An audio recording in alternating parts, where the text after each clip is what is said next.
नमस्कार, स्वागत है आपका। आप देख रहे हैं लाख टके की बात और मैं हूं आपके साथ शीनम शर्मा।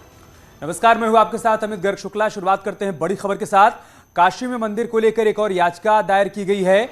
विष्णु भगवान के मंदिर को लेकर याचिका दायर की गई है। तो बड़ी जानकारी आपको बता रहे हैं, जहां पर मंदिर तोड़कर मस्जिद बनाने का दावा किया गया है और बिंदु माधव की तरफ से ये याचिका दायर की गई है। मंदिर तोड़कर मस्जिद बनाने का दावा किया गया। और वाराणसी से हमारे सहयोगी रवि पांडे इस वक्त हमारे साथ जुड़ चुके हैं। रवि, क्या जानकारी आपके पास इस याचिका से संबंधित? जी देखिए, ये वाराणसी के पचगंगा और राम घाट के स्थित ये धरना मस्जिद है, जिसको लेकर के याचिका पड़ी है।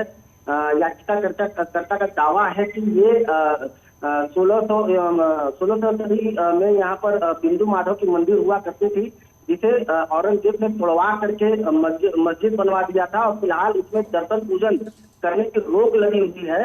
इसी याचिका के साथ बनारस के सामाजिक कार्यकर्ता राहुल मिश्रा ने याचिका डाली है कि इस मंदिर में फिर से पूजा पाठ करने की मांग की है। इसके साथ ही जो नमाज पढ़ने का पे पाबंदी लगाए जाने की बात कही, इसको लेकर के कोर्ट ने 4 जुलाई का समय दिया है। उस दिन इस याचिका पर सुनवाई होगी। ठीक है, बहुत शुक्रिया आपका तमाम जानकारी के लिए रवि पांडे। तो उत्तर प्रदेश की 2 लोकसभा सीट आजमगढ़ और रामपुर, यहां से प्रत्याशी कौन होगा? सूत्रों के हवाले से क्या खबर मिल रही है वो हम आपको बताने जा रहे हैं। सूत्रों के हवाले से जो खबर मिल रही है उसके मुताबिक आज बैठक के बाद समाजवादी पार्टी ने दोनों सीटों के लिए नाम तय कर लिए हैं। डिंपल यादव को आजमगढ़ से उम्मीदवार बनाया जा सकता है, तो वहीं रामपुर सीट पर आजम के परिवार के किसी सदस्य को टिकट मिल सकता है। आजम की बहू को प्रत्याशी बनाया जा सकता है। उधर खबर यह भी है कि बीजेपी आजमगढ़ से दिनेश लाल यादव निरहुआ और रामपुर सीट से मुख्तार अब्बास नकवी को उतार सकती है। हालांकि इस बात को लेकर अभी कोई पुष्टि नहीं हुई है, लेकिन संकेत यही मिल रहे हैं कि बीजेपी चुनाव को दिलचस्प बनाना चाहती है। लिहाजा इन 2 नामों पर भारतीय जनता पार्टी की तरफ से विचार किया जा रहा है और दूसरी तरफ समाजवादी पार्टी की जो आज बैठक हुई थी उसमें 2 नाम तय कर लिए गए। तो देखिए, ये 2 नाम तय कर लिए गए हैं। दिनेश लाल यादव की हमने बात की, जैसा कि बीजेपी उन्हें उतार सकती है। इस बीच दिनेश लाल यादव निरहुआ आजमगढ़ में हैं। उन्होंने क्या कुछ कहा, आपको सुनवाते हैं। आजमगढ़ जो है ये न किसी जड़ के लिए, न किसी गढ़ के लिए, न किसी जाति के लिए, न किसी धर्म के लिए, न किसी बड़बड़ के लिए, न किसी भाषण के लिए। आजमगढ़ को इस बार कमल का बटन दबाना चाहिए अपने आजमगढ़ के लिए। उत्तर प्रदेश में राज्यसभा चुनाव बिना किसी वोटिंग प्रक्रिया के समाप्त होगा। सभी सीटों पर सदस्यों का निर्विरोध निर्वाचन तय माना जा रहा है। और ऐसा इसलिए क्योंकि 11 सीटों के लिए 11 सदस्यों ने ही नामांकन दाखिल किया है। समाजवादी पार्टी ने 3 सदस्यों का नामांकन करवाया है, जबकि बीजेपी से 8 सदस्यों ने अपना नामांकन दाखिल किया। हालांकि आधिकारिक तौर पर स्थिति 3 जून को ही साफ होगी। 3 जून को नाम वापसी की आखिरी तारीख है।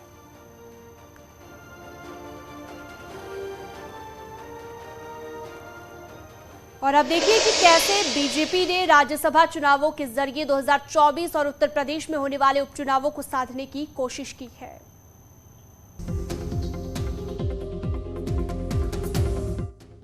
राज्यसभा की रणनीति।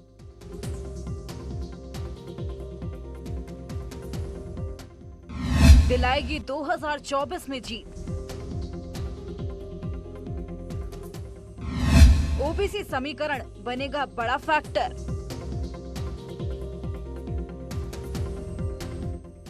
जातीय आधार 24 में बेड़ा पार।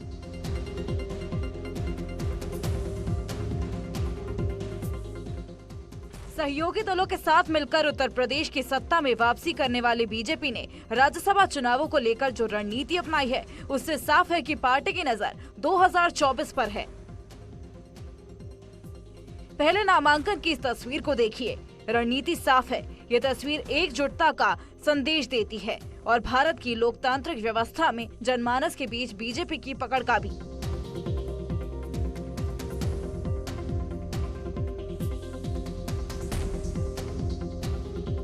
अब इस तस्वीर के दूसरे पहलू पर नजर दौड़ाइए। तस्वीर में जातीय समीकरण को साधने का संदेश भी साफ दिखाई देगा। आप पूछेंगे कि कैसे? तो ऐसे 8 उम्मीदवारों में से 5 प्रत्याशी ओबीसी वर्ग से हैं। संगीता यादव, राधा मोहन अग्रवाल, बाबूराम निषाद, सुरेंद्र नागर, के लक्ष्मण ओबीसी वर्ग से आते हैं। मिथिलेश कुमार दलित समाज से आते हैं। लक्ष्मीकांत वाजपेयी दर्शना सिंह सवर्ण समाज से। इसके अलावा 8 प्रत्याशियों में से 2 प्रत्याशी महिला हैं। भारतीय जनता पार्टी के सभी प्रत्याशियों को शुचिता के साथ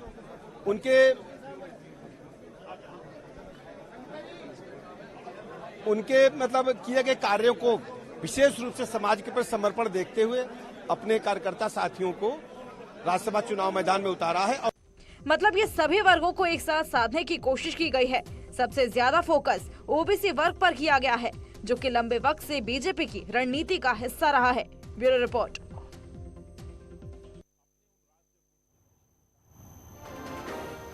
बात 2024 की चली है तो बता दें कि सत्ता पक्ष 2024 के लिए तैयार है तो विपक्ष भी पीछे नहीं है।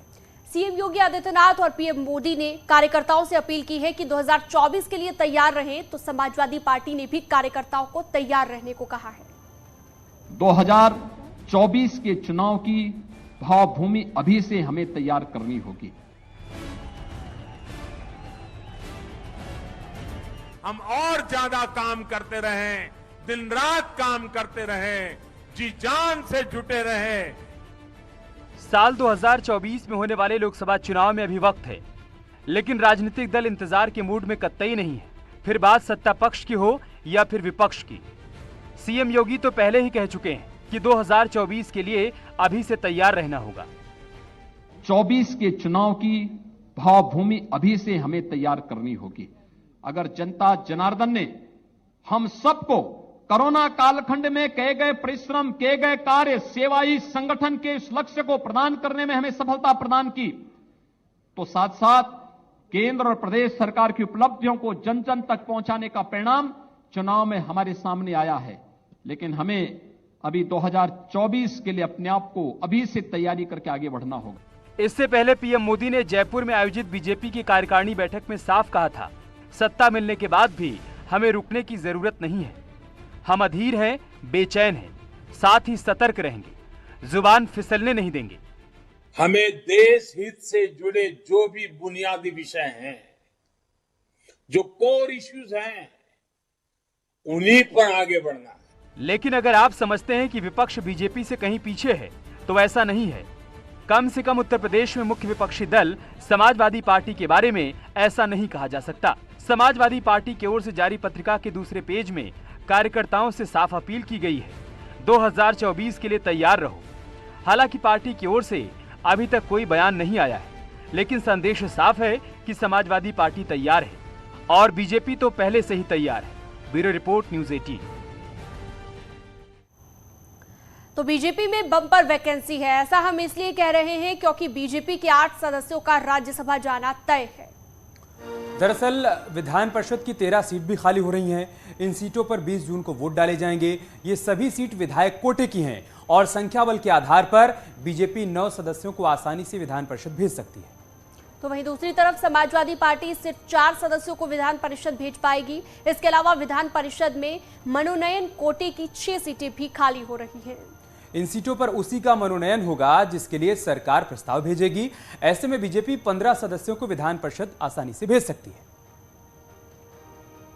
बात सिर्फ विधान परिषद पर खत्म नहीं होती। संगठन के कई सदस्यों के सरकार में शामिल होने पर पार्टी में भी कई पद खाली हैं। स्वतंत्र देव सिंह कैबिनेट मंत्री बने, जेपीएस राठौर संगठन से सरकार में आए, दयाशंकर सिंह मंत्री बनाए गए, एके शर्मा योगी सरकार में मंत्री हैं। और ऐसे में संगठन में प्रदेश अध्यक्ष, 3 प्रदेश उपाध्यक्ष के पद खाली हैं।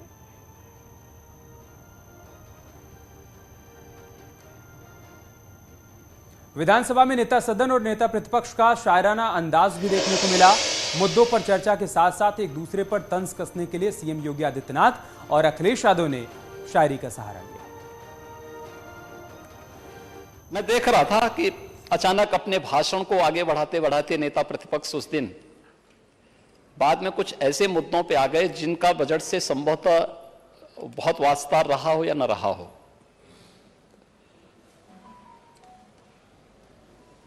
और कुछ ऐसी बातों को इस सदन में कहने लग गए थे जिसका खामियाजा प्रदेश अतीत में बहुत भोग चुका है, आज से उभर चुका है प्रदेश। उत्तर प्रदेश आज एक नई दिशा की ओर बढ़ रहा है।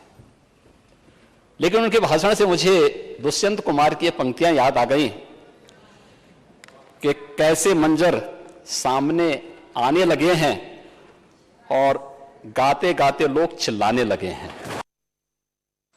नेता सदन भी शेर और शायरी और कविताओं की बातें करने लगे हैं। बदले बदले मेरे सरकार नजर आते हैं।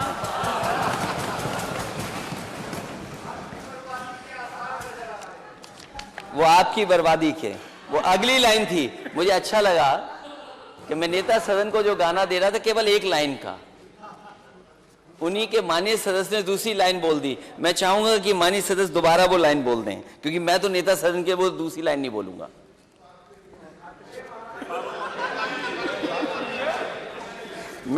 मैं नेता सदन के लिए वो दूसरी लाइन कैसे पढ़ सकता हूं? मैं तो कह रहा हूं कि बदले बदले मेरे सरकार नजर आते हैं। तो यूपी विधानसभा में नेता प्रतिपक्ष अखिलेश यादव और मुख्यमंत्री योगी आदित्यनाथ के बीच जमकर तकरार भी हुई। सवाल जवाब के दौर के साथ ही वार पलटवार का सिलसिला भी चलता रहा। बजट पर चर्चा के दौरान दोनों ने एक दूसरे की नीतियों पर तंज कसा। अखिलेश यादव ने सरकार की खामियां गिनाने की कोशिश की तो मुख्यमंत्री योगी आदित्यनाथ ने सरकार की खूबियों का जिक्र किया। विधानसभा में उस वक्त माहौल बेहद हल्का फुल्का हो गया जब अखिलेश यादव के राहुल गांधी से जुड़े किस्से पर सीएम योगी आदित्यनाथ ने जवाब दिया। वो सरकार दिल्ली और यूपी की सरकार में हमारा शिक्षा का ये स्तर, और प्राइमरी स्कूल में मैं हमेशा जाता हूं,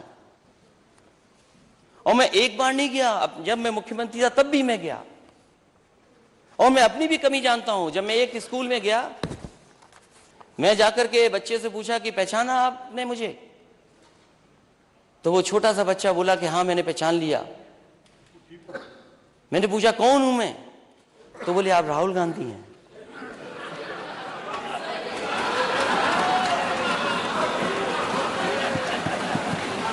सोचिए आप, सोचिए आप।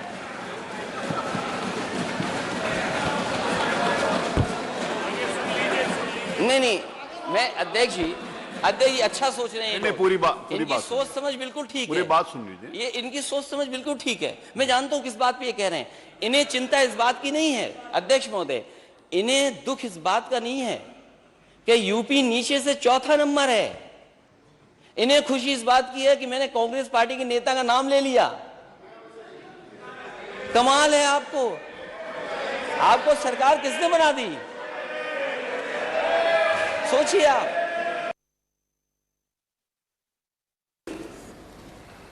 नेता प्रतिपक्ष ने एक बात और कही कि उन्होंने अपने समय में बेसिक शिक्षा परिषद के स्कूलों का दौरा किया और एक बच्चे से उन्होंने पूछा कि मुझे पहचानते हो?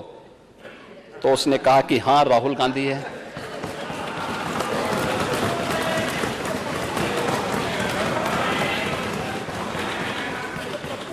बच्चे भोले भाले होते हैं लेकिन मन के होते हैं सच्चे।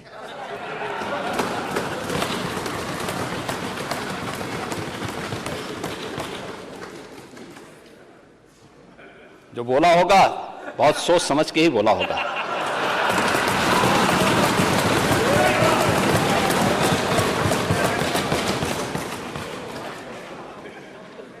फर्क बहुत ज्यादा नहीं है।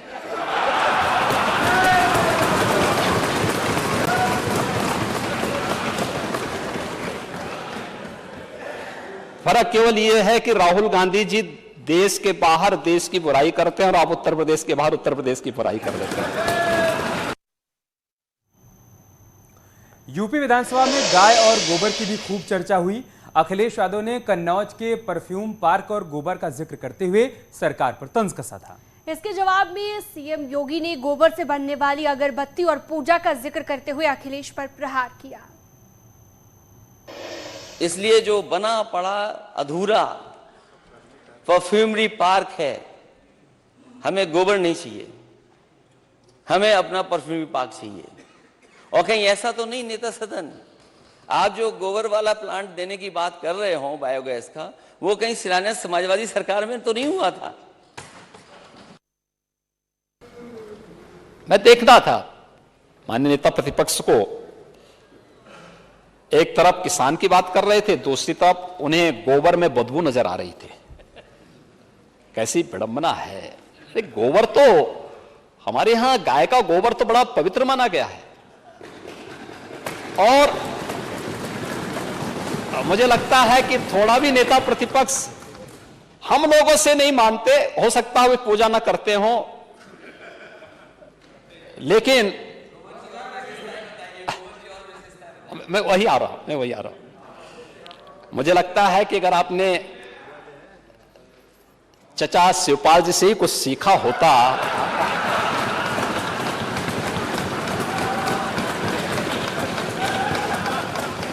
तो पूजा कैसे होती है, और पूजा में जब स्वीकार कर लेना।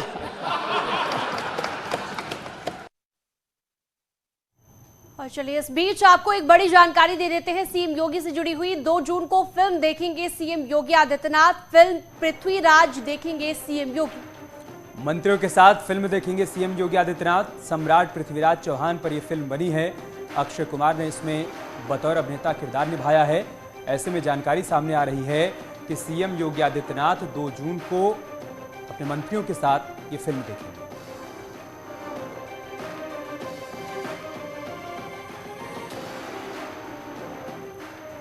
तो 2 जून को दरअसल ये फिल्म देखी जाएगी सीएम योगी की ओर से, और अपने मंत्रियों के साथ ये फिल्म देखेंगे। लखनऊ से हमारे सहयोगी अनामिका इस वक्त हमारे साथ जुड़ चुके हैं। अनामिका, क्या जानकारी है आपके पास इस खबर से संबंधित? देखिए, बड़ी खबर ये आ रही है कि परसों मुख्यमंत्री योगी आदित्यनाथ पूरे मंत्रिमंडल के साथ लोक भवन में जो अक्षय कुमार स्टारर मूवी है सम्राट पृथ्वीराज, उसकी स्पेशल स्क्रीनिंग की जाएगी लोक भवन में, और वहीं पर मुख्यमंत्री योगी आदित्यनाथ अपने मंत्रियों के साथ ये फिल्म देखेंगे भी। मुख्यमंत्री के साथ खुद अक्षय कुमार मौजूद होंगे, मानुषी छिल्लर मौजूद होंगी, और जो उसकी निर्देशक है चंद्र प्रकाश द्विवेदी, उनकी भी मौजूदगी होगी। पृथ्वीराज चौहान जिनका इतिहास काफी गौरवशाली है और इसी को लेकर के फिल्म बनाई गई है। अक्षय कुमार और मानुषी छिल्लर इसमें महत्वपूर्ण भूमिका निभा रहे हैं। हालांकि इसके पहले भी बहुत सारी फिल्में हमने देखी है ऐसा, जो पेट्रियोटिक फिल्में रही हैं उसको यूपी सरकार की ओर से टैक्स फ्री भी किया गया है। लेकिन अब खुद मुख्यमंत्री योगी आदित्यनाथ जो अक्षय कुमार की फिल्म है सम्राट पृथ्वीराज, उसकी स्क्रीनिंग में शामिल होंगे और उनके साथ फिल्म में देखेंगे ताकि बड़ा संदेश जाए। बहुत शुक्रिया आपका हमारे साथ जुड़ने के लिए और जानकारी इन तक पहुंचाने के लिए। एक बड़ी खबर की बात करते हैं। ज्ञानवापी केस में सर्वे का वीडियो लीक हो चुका है। ऐसे में कोर्ट में ये पूरा मामला है। सुनवाई अब जुलाई के पहले हफ्ते में होनी है। लेकिन कोर्ट के बाहर भी सियासत तेज हो गई है और बयानबाजी भी तेज हो गई है। हैदराबादी भाईजान भड़काऊ सियासत कर रहे हैं तो दूसरे दल भी पीछे नहीं है।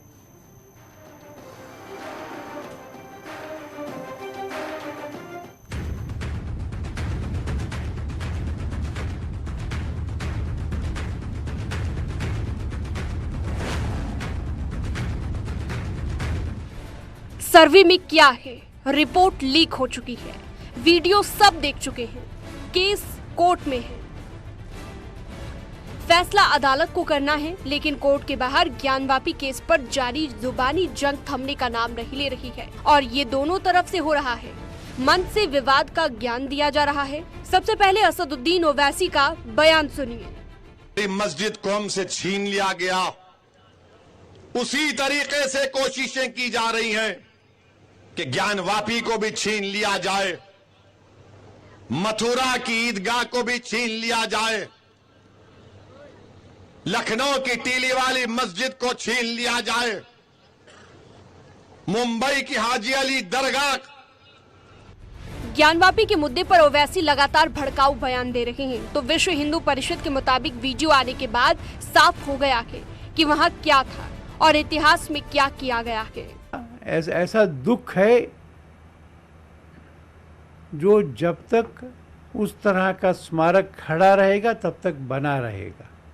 विश्व हिंदू परिषद के मुताबिक मुस्लिम पक्ष को ज्ञानवापी परिसर और मथुरा में शाही ईदगाह मस्जिद की जमीन हिंदू पक्ष को दे देनी चाहिए। वहीं बीजेपी नेता राधा मोहन अग्रवाल का कहना है कि इसमें कोई दो राय नहीं है कि ज्ञानवापी मस्जिद मंदिर को तोड़कर बनाई गई है। मैं खुद वहां गया था और मैंने उस तथाकथित मस्जिद के चारों ओर घूम करके देखा है। अंधा व्यक्ति भी अगर वहां जाएगा तो उसके मस्जिद के पश्चिम तरफ उसको चारों ओर मंदिर की दीवार दिख जाएगी। ज्ञानवापी केस में बीजेपी और उसके नेता लगातार बयान दे रहे हैं। उनकी भाषा वही है जो हिंदू पक्षकारों की है, और ये तब है जब बीजेपी अध्यक्ष जेपी नड्डा साफ कर चुके हैं कि ज्ञानवापी बीजेपी के एजेंडे में नहीं है। सांस्कृतिक विकास की बात हमने की, वो हम हमेशा करते रहे हैं, लेकिन ये इश्यूज जो हैं, ये इश्यूज भारत के संविधान और कोर्ट के तहत होते हैं, तो ये कोर्ट और संविधान तय करेगा। भारतीय जनता पार्टी उसको लेटर ऑफ स्पिरिट में इंप्लीमेंट करती है। नो एजेंडा कैसे, देखिए, that we had gone for a resolution on Ram Janmabhoomi in Palampur resolution, after that there has been no resolution. अब ज्ञानवापी बीजेपी का एजेंडा है या नहीं, सवाल ये नहीं है। सवाल ये है कि केस कोर्ट में है तो बाहर जुबानी जंग क्यों चल रही है। Bureau report, news 18। Asaduddin Owaisi ने यूनिफॉर्म सिविल कोड का विरोध किया है। क्या उन्होंने कहा है, सुनवाते हैं। देश की समस्या यूनिफॉर्म सिविल कोड नहीं है, देश की समस्या बेरोजगारी है, और मैं मानता हूं बेरोजगारी का जिम्मेदार शाहजहां है। देश की समस्या इन्फ्लेशन है, मैं मानता हूं उसका जिम्मेदार औरंगजेब है। देश की समस्या कीमतों में इजाफा है, उसका जिम्मेदार बादशाह अकबर है। आप यूनिफॉर्म सिविल कोड की बात करें, भाई आपकी जो जिम्मेदारी है वो तो निभाइए आप। ज्ञानवापी केस से जुड़े हिंदू पक्ष के वकील शिवम गौड़ ने सनसनीखेज आरोप लगाया है। शिवम गौड़ का दावा है कि जब से वो ज्ञानवापी केस से जुड़े हैं तब से अब तक 4 से 5 बार उन पर हमले की कोशिश की गई। शिवम जी, आपके एक बयान ने सनसनी फैला दी है कि आप पर 4 से 5 बार जो है हमले हुए, या और भी कुछ बातें आप कह रहे हैं कि आपको लगातार धमकी भी दी गई। क्या है मामला? ठीक है, 4-5 घटना कुल घटी हैं। 3 दिसंबर को वकालतनामा दायर किया था। 4 अप्रैल से 6 अप्रैल तक बहस की थी वीडियो कमीशन के लिए, पुलिस प्रोटेक्शन के लिए, एडवोकेट कमीशन नॉमिनेट कराने के लिए। इस दौरान भी 2 घटनाएं घटी। आर्गुमेंट किया, हर तरह से इस केस को लीड करता आ रहा हूँ। ताला खुलवाने, तोड़वाने और तहखाने में घुस जाने के ऑर्डर भी मेरी आर्गुमेंट से निकले, मुझे उसकी खुशी है। कोर्ट ने आर्गुमेंट को प्रेस भी किया। तमाम चीज़ें चल रही हैं, लेकिन पैरेलल में एक एनवायरनमेंट खड़ा हो रहा है डराने के लिए। जब 6 मई को एडवोकेट कमीशन स्टार्ट होनी थी तो उस परिसर के आसपास करीब 8,000 की भीड़ खड़े होकर के नारेबाजी कर रही थी। उस परिसर में जब मैं जाता हूँ तो मैं अकेला जाता हूँ, पूरी भीड़ में नारे लग रहे हैं और मैं बीच में घुसता चला गया। कोई सुरक्षा, मुझे किसी तरह की कोई व्यवस्था, सुरक्षा कोई मुझे अवेल नहीं कराई गई तब तक। 9 तारीख को मुझे 2 लोकल थाने के 2 सिपाही दिए गए। वो साथ रहते हैं, क्या करते हैं, कैसे करते हैं, उसके बावजूद भी कुछ घटनाएं घट रही हैं। तो आपने इसकी सूचना कभी पुलिस को दी थी या अधिकारियों को कभी बताया? ठीक है सर, जो मामला जितना गंभीर है, यहाँ पे ये नहीं समझ में आ रहा हूँ कि इंटेलिजेंस की इन्वॉल्वमेंट के बाद में, आईबी की इन्वॉल्वमेंट के बाद में इतना सब हो रहा है, ये अपने आप में एक सवाल है। हालांकि इसको लेकर के मैंने होम मिनिस्ट्री को, जब मैं दिल्ली गया था बीच में, मैंने सिक्योरिटी रिव्यू के लिए वहाँ पे जो फॉर्मेलिटी होती है मैंने कर दी थी स्टार्ट अपनी साइड से कि आप सिक्योरिटी रिव्यू कर लीजिए यदि आवश्यकता है तो सिक्योरिटी रिव्यू की डिमांड नहीं है मेरी, रिव्यू का मैंने बोला था, जिसको लेकर के प्रोसीजर अभी क्योंकि प्रोसीडिंग होती है तो वहाँ से मुझे स्पेशल सेल दिल्ली पुलिस से कॉल आया भी था। या रुकने एक छोटे से ब्रेक के लिए।